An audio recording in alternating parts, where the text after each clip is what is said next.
Josefa. Sí. Me saltó con una cochina, que la Feli, que no tiene un pelo en la lengua, Ni un pelo tiene. ni un pelo. Le contestó con un garbo que el otro salió corriendo con el rabo entre la pata. Le dice así,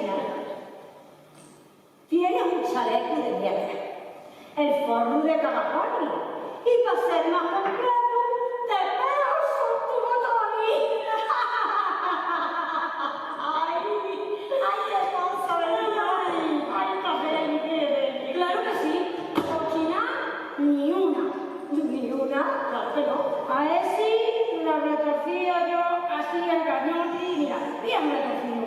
Pero bien retorcido. Ay, el cañón te quiere retorcido. ¿Te acuerdas de aquella canción que nos enseñaron los ganaderos de castellano, aquellos tan finos? ¿Te acuerdas? No sé si de León o de Valladolid o Y de la castellana, la de la morenita. la morenita era. Sí. Vamos a ver si la decimos. Ole, ole, morenita. Ole, ole. Espérate, a ver si se oye el eco de aquella montaña. Ole, ole, morenita. Ole, ole, morenita. Morenita, ole, ole,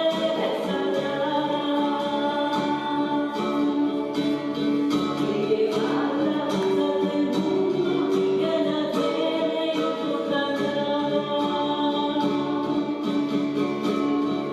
todas las mujeres tienen en la tripa un cuarto oscuro.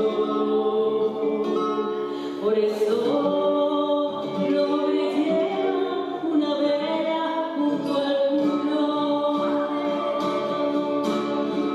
Ole, ole, morenita, ole, ole, desalada. Ay, Colorán. ¿Qué pasa?